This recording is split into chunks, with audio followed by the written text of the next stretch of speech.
ಅಪ್ಪನಿಗೆ ಹೊಡೆದಾಕ್ಬಿಡೋಣ. ನಮ್ಮಪ್ಪ ನಿಮ್ಮ ಅಪ್ಪನೇ ನಮ್ಗೆ ಯಾವಾಗಲೂ ಬೈಯುತ್ತಲ್ಲ, ಅದಕ್ಕೆ ಹೊಡೆದಾಕ್ಬಿಡೋಣ.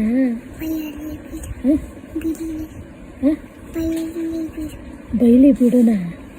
ಯಾವಾಗಲೂ ಬೈಯುತ್ತೆ ಅಪ್ಪ ನನಗೆ, ಮತ್ತು ನಿನಗೂ ಬೈಯುತ್ತೆ, ಅದಕ್ಕೆ ಅಪ್ಪಂಗೆ ಹೊಡೆದು ಬಿಡೋಣ.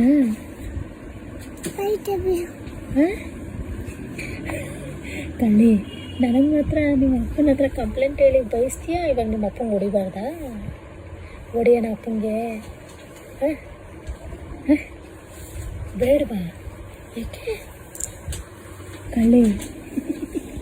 ಅಪ್ಪನ ಮಗಳು, ಅಪ್ಪನ ಮುದ್ದಿನ ಮಗಳು ಅಲ್ವಾ? ಯಾರ ಮಗಳು ನೀನು? ಅಪ್ಪು ಮಲು. ಅಪ್ಪು ಮಲು, ನೀನು ಮಲು, ಅಪ್ಪು ಮಲು, ಅಮ್ಮ ಮಲು.